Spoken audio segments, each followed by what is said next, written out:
بسم الله والحمد لله والصلاة والسلام على رسول الله. أيها الإخوة الكرام، السلام عليكم ورحمة الله وبركاته.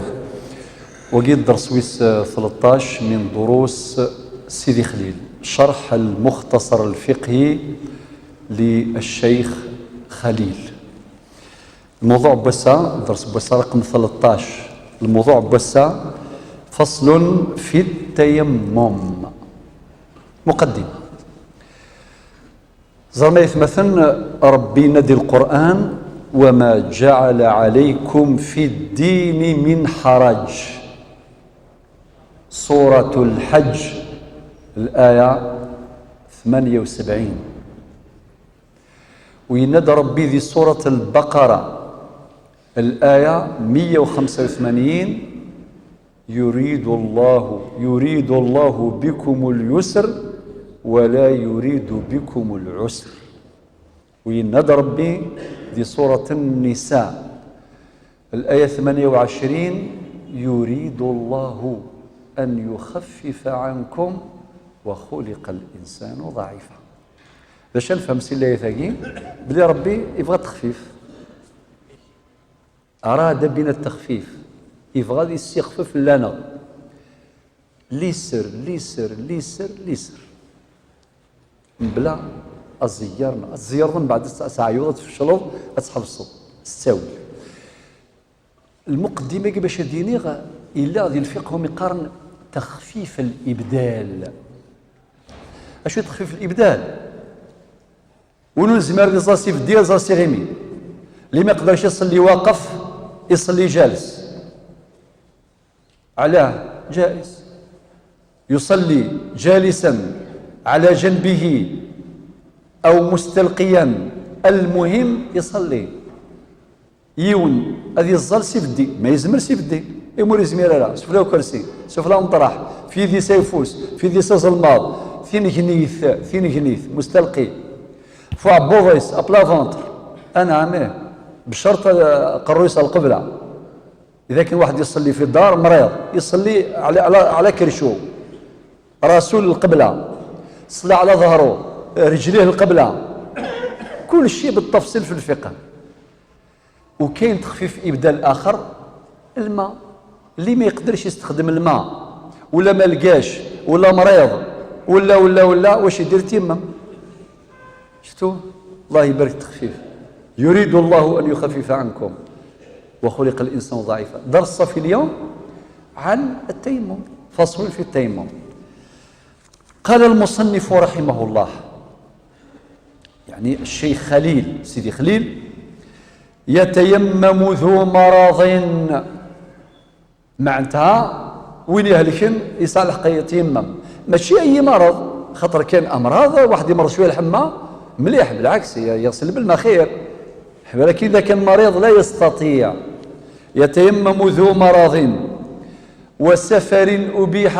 راه مسافر وما لقاش الماء، واش يدير؟ قلت ما نصليش؟ لا، إذا مسافر يفرمان هذا يغل التيمم. لفرض ونفل، إما الفرض صلاة الصبح الظهر العصر المغرب العشاء، ولا صلاة الجمعة، ولا النفل بالنسبة للرجال، ولا النفل الرواتب والنوافل. وحاضر صح لجنازة إن تعينت، حتى صلاة الجنازة يقدر واحد يصلي بالتيمم. حتى قال ولا يعيد، معناتها ماشي كي تصلي بالتيمم من بعد تقولها وهضرك لقيت الماء صلاة بالتيمم بيبري لازم نعودها، ما تعودهاش. الساعة وذارة ماشي دير ذكيني ما دامو في غمان إذا قد عودها، الساعة وذارة خطيب. ولا يعيد. تيممت شرعا، ربي قال فتيمموا صعيدا طيبا. هذه في سورة المائدة الآية 6. وفي سورة النساء الآية 43 أيضا ربي يقول فتيمموا صعيدا طيبا. اللي قالك غسل بالماء هو اللي قالك توضأ تيمم.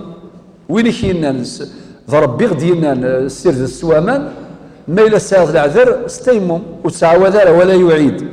أما كدني ولو كان صلاة الجنازة أيضا كيف أشو دينا إناد أو بطلبه تلف مال أو خروج وقت. لو كان انت عندك المال والماء على بالك في الواد لو كان تخلي المال تاعك وتروح تتوظف في الواد، المال تاعك يتسرق. لا ابقى مع المال تاعك، طوموبيل ولا عندك العائله ولا كذا، تيمم. علاش دير لافونتور تقول انا رجله انا نروح نتيمم، نروح نتوضا من الواد، وتخلي كاع العيون بعد غدوه كاش ما يصرى لك، من بعد واش يصرى؟ استين ترويث بروي خاطئ. وكذلك واش قال المصنف رحمه الله الشيخ خليل؟ قال او خروج وقت، اذا كان وقت صلاه قريب يفوت تيمم وصلي باش ما يفوتكش الوقت. ربي قال ان الصلاه كانت على المؤمنين كتابا موقوتا. ما لا يولي يقعد صفه الوقت، مثلا مازال كاش 5 دقائق 6 دقائق الاذان المغرب وانت ما صليتش العصر، زوض العصر كي تخدموا تيمم وصلي صلي. علاش ما يفوتكش الوقت؟ فتيمموا صعيدا طيبا. الى ان يقول المصنف رحمه الله وصعيد طهورا كتراب. ما معنى؟ يشرح ما معنى الصعيد. ربي قال فتيمموا صعيدا طيبا. ما هو الصعيد الطيب؟ التراب، الحجر، الرمل، الى اخر المعادن، كل ما كان يعني على اصله. مفهوم؟ ماشي كان ذا خيال نغذا زرو نغذ المعادن ذا الرمل ولي لا ندير هذه الصخره استنف كي اكل ولا اكل مثلا يفارزرو صرمل. وقي الصعيد طيب معنى المصنف رحمه الله يشرح قوله تعالى فتيمموا صعيدا طيبا. طبعا قرأت بعض المقاطع الى ان يقول وبطل بمبطل الوضوء وبوجود الماء قبل الصلاة لا فيها. شوف المختصر خير الكلام ما قل ودل. معناتها مبطلات التيمم، والتيمم بدل، هي مبطلات الوضوء، والوضوء أصل. وقد تقرر في الفقه الإسلامي ما يبطل الأصل يبطل البدل. إضافة قال لك ولكن وبوجود الماء قبل الصلاة لا فيها. ما معنى هذا الكلام الرائع البديع؟ إذا كان واحد مثلا نعطيه افتراضين، يلا واحد منكم كان يحوس على الماء ما لقاش، من بعد راح باش تيمم وجبنا له الماء، واحد منكم لقى الماء قال له هاك الماء خلاص، إذا حضر الماء بطل التيمم. ولكن إذا لقيناه بدا يصلي، لقيناه بدا في صلاة، لا خليه. إذا جبت له 100 ريتل تاع الماء ما يقطعش صلاته. لماذا؟ لسببين. السبب الأول ربي قال لا تبطلوا أعمالكم، بديت في الصلاة ما تبطلهاش. السبب الثاني أن هذا المتيمم دخل في الصلاة بوجه مشروع، هكذا تقرر في الفقه الإسلامي. المعنى يسمى ليون نفيا سمان يفهمان قبل هذه في التظليف ذينا هذه غلوظو خاطر يفهمان أمان. الطهارة المائية مقدمة على الطهارة الترابية. ولكن إذا كان ما يفضل تظليف حبس أو ربي لك لا تبطلوا أعمالكم تفضل الخدم الساعة وذارة وحبس سارة السبات السناث يكشم ذي الظليف بطريقة شرعية. ستيمم دخل في الصلاة بوجه مشروع. هذا ملخص ما إلى أن قال الإمام رحمه الله وتسقط صلاة وقضاؤها بعدم ماء وصعيد وكذا إلى آخره. طبعا بمعنى يقول ما لا يفا الماء، ما ولاش الماء فاقد الطهورين، ولاش ماء ولاش الصعيد ولاش. طبعا فاقد الطهورين له أحكام، من هذه الأحكام تقرر في الفقه يصلي ولو بغير شيء، لا بالماء ولا بالتيمم. فيه تفاصيل ستأتي في الوقت المناسب. الآن نعطيكم خلاصة فيما بقي من زمن. طيب نعطيكم بطريقة منهجية ثورة خلاصة منهجية. أسباب التيمم. ما هي أسباب التيمم؟ 1 فقدان الماء حقيقة أو حكما. ربنا فلم تجدوا ماء فتيمموا صعيدا طيبا. هذا الكلام هذه الآية موجودة في سورة المائدة الآية 6 وفي سورة النساء الآية 43. معناه السبب الأول فقدان الماء ولا شمال تفضل أمام. السبب الثاني عدم القدرة على استعمال الماء حقيقة أو حكما لعجز أو خوف أو ممكن يفهم ولكن يريز مرارة تستخدم يريز مرارة إما يقاذ لهلاك ننسى ذي زاد غادي يعطل الشفاء وشفاء الكفوس ربي نغوري الزميرة اللي استخدمها التفضيون يهليك ذا موضين يرز ناشو سيضران إلى آخره.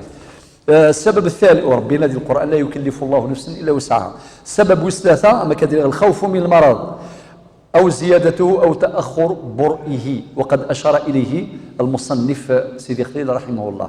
مع انتهى يولي يقال ذي يهلك إنه يقال كان الهلاك نيسان يعطل ذي شفاء الكفوس ربي وهكذا. فضرا عمرو بن العاص رضي الله عنه يونواس هكا إلى الجنابة يزوز تيمم ذي الزمان النبي صلى الله عليه وسلم.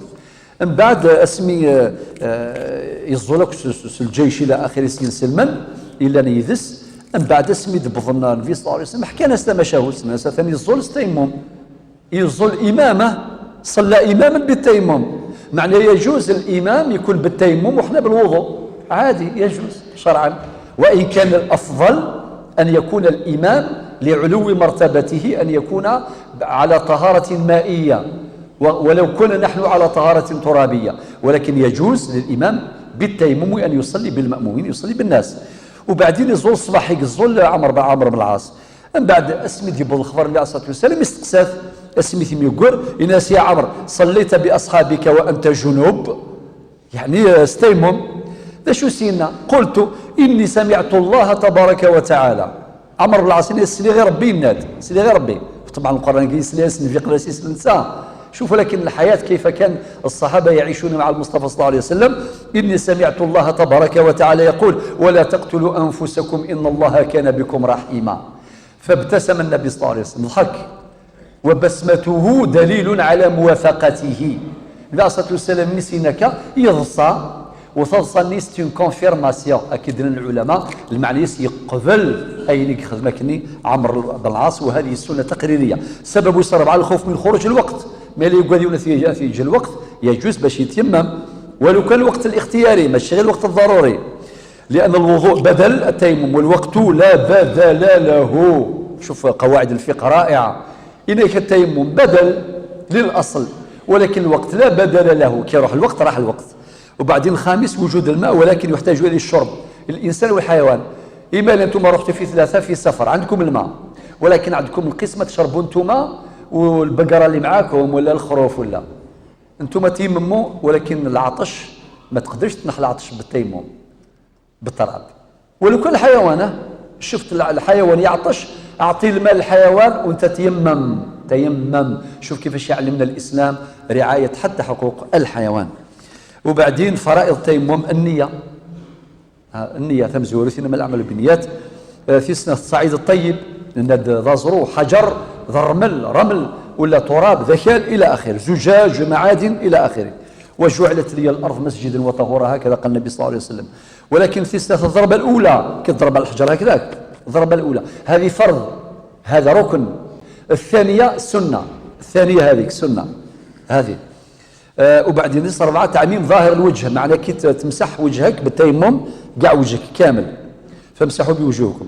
الخمسة مسح اليدين إلى الكوعين حتى لهنا يكفي. إذا درتوا حتى لهنا المرفقين هذه السنة. إذا شفت واحد تيمم حتى لهنا يجوز يكفي. إذا تيمم حتى لهنا فقد حصل السنة. الستة الموالاة يعني بين الوجه واليدين يعني بلا فاصل بلا زمن طويل. ماشي يمسح وجهه بعد يروح يشرب قهوة بار يزيد لا لازم هذه مر هذه. إذا كان وقت يسير فهذا أمر يجوز. ما يجوز آخر حاجة ما يجوز فعله بالتيمم وقد أشار إليه المصنف رحمه الله سيدي خليل. الصلوات المفروضات يجوز الإنسان يصلي بالتيمم الصلوات في ظلين الفرائض في سنة النوافل ومن الظل ذي طهور الظل النوافل ما كنت تبغيض ما الظل ذي العشاء تيمم ذي العشاء ارنو 20 ركعة إلى حبيت كما اللي في التراويح مثلا 8 ولا وزيد الشفاع والوتر بتيمم واحد. الجنازة يجوز. الطواف بالكعبة يجوز وقد أشار المصنف مس المصحف يجوز بالتيمم. قراءة القرآن يجوز. دخول المسجد يجوز ولكن لا يصح صلاة فرضين بتيمم واحد. شكرا لكم والسلام عليكم ورحمة الله.